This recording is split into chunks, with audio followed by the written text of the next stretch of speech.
आसंतु दर्शक बंधु नजर पकाइबा आज रही ग्रामीण खबर उपर। स्त्री को हत्या करी लाट्रिन टांकी भितर पतई देइथिला स्वामी। एमिति एक घटना घटी दृश्य देखा मिली नवरंगपुर जिला रायघर थाना अंतर्गत बरगा ग्राम रे। किछि कथा को नहीं स्वामी और स्त्री मध्य झगड़ा होइतिला। पर यही झगड़ा एमिति रूप नेला जे स्वामी स्त्री को हत्या कर फिल्म स्टाइल रे लाट्रिन गात भितर पति देइतिला।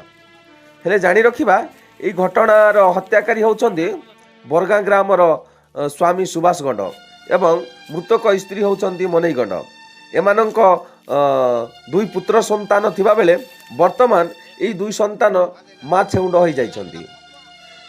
যাহা সূচনা মুতাবিক এই ঘটনা ঘটিଥିଲା গত 11 তারিখ রাত শনিবার দিন রাতিরে।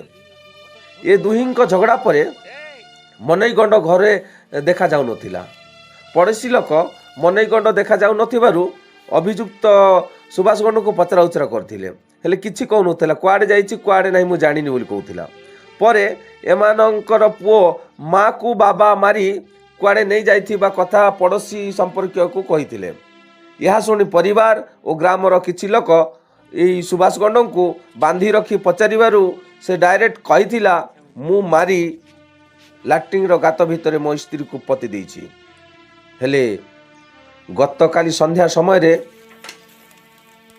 रायघर थाना अधिकारी टिकचंद खटुआ एवं तांको टीम घटनास्थल रे पहुंची अधिक पचर उचर सहित मृतक मनेई गण्डकर शव को लाट्रिन भितरु बाहर करी अभियुक्त सुभाष गण्ड को थाना रे नहीं तदंत चलैछंती। परे थाना बाबू को कहवा अनुसार आज शव व्यवच्छेद हब एवं मुख्य अभियुक्त को कोर्ट चालान करा जिवो बोली कहछन्ती।